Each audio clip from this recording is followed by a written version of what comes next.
ìkìlọ̀ pàtàkì rèé fún Tinubu o.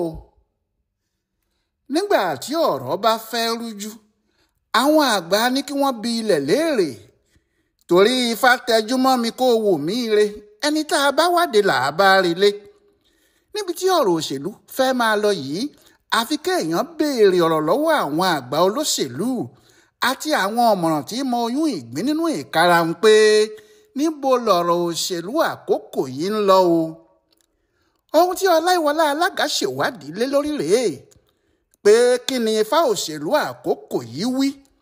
Ṣé Ifá fọre ni àbí kò fọre? Pàápàá láàrin ààrẹ orílẹ̀-èdè yìí Aṣíwájú Ahmed Tinubu àti àwọn alátakò ẹ̀ gbogbo. Bí wọ́n ti gbé ọ̀pẹ̀lẹ̀ janlẹ̀ ni wọ́n ń sọ pé ire ni Ifá wí, kí Ifá má fi re pebi, kó má fi ibi pere, kó má fòlòlò fọ́hùn. Báwo lò ní ó ṣe rí jàre?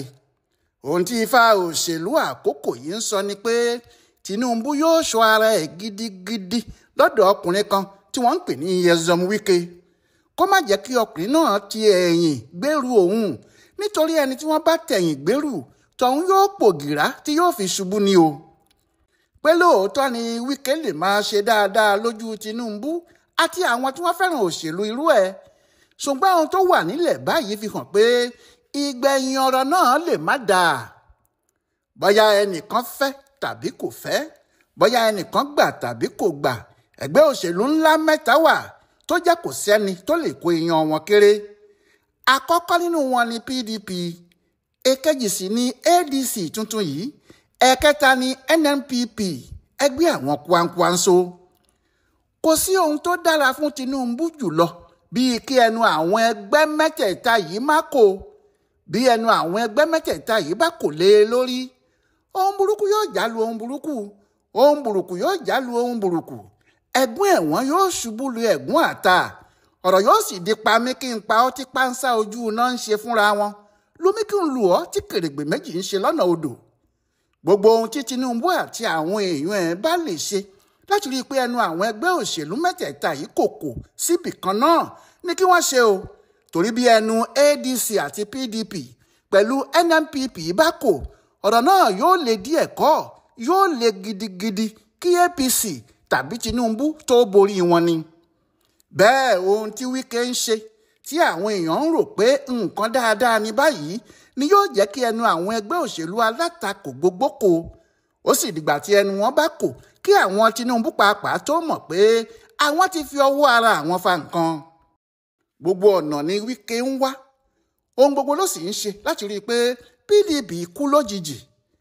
Ìjà tuntun míì ló ń jà báyìí tó sì ti gbé omi ẹ̀ léná. Yàtọ̀ sí okùn ẹjọ́ oríṣiríṣi tó ti dẹ sílẹ̀ fún wọn tẹ́lẹ̀, ó ti tún fi ọwọ́ kejì nàgà mú nǹkan míì.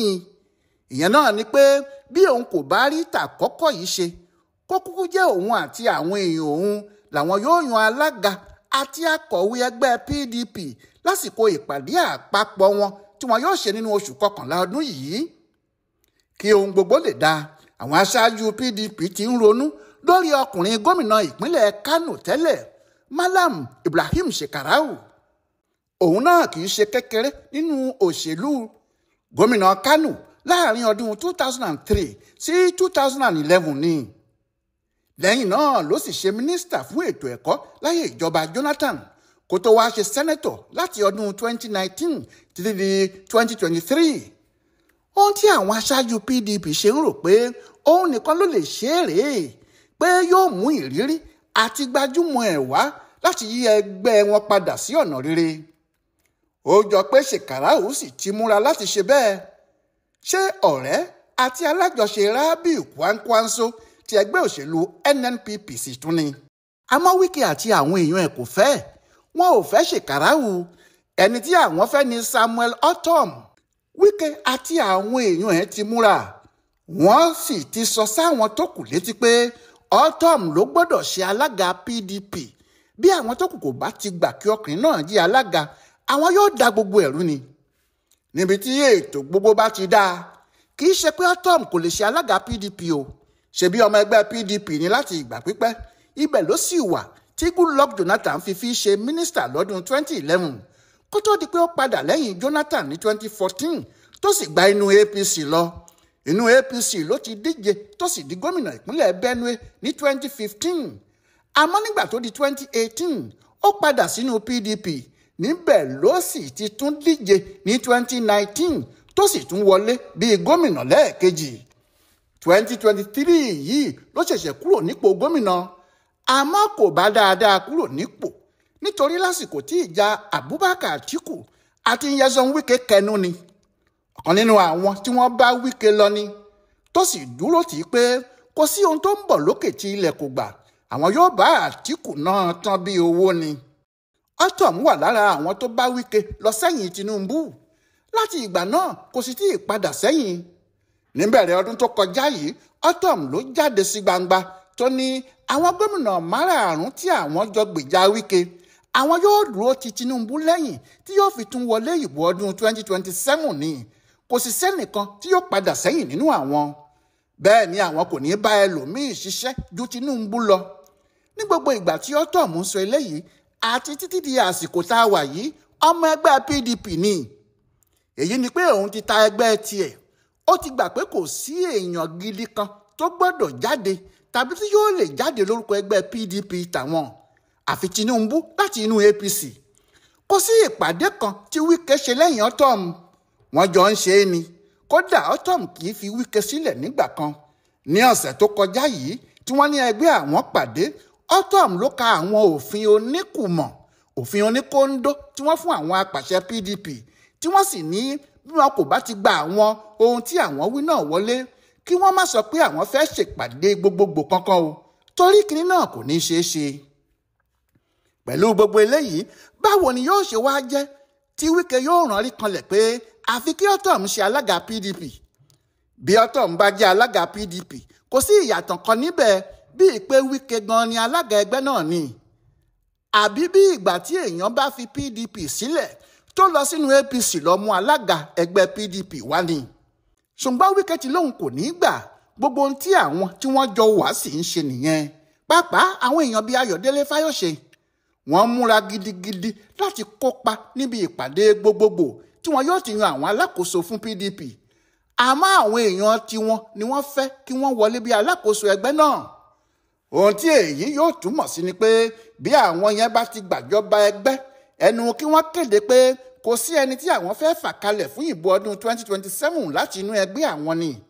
Kàkà bẹ́ẹ̀, Tinubu làwọn yóò ṣiṣẹ́ fún. Àwọn yóò sì dúró de 2031 láti ṣẹ̀ṣẹ̀ gbé àpótí ìbò tàwọn. Yàtọ̀ sí pé eléyìí kò dára fún democracy, ìjọba àwarawa kò dára fún orílẹ̀-èdè wa náà. Ọ̀ọ́kán ibi tí Wike yóò sì ti ṣe àkóbá gidi fún Tinubu nìyẹn.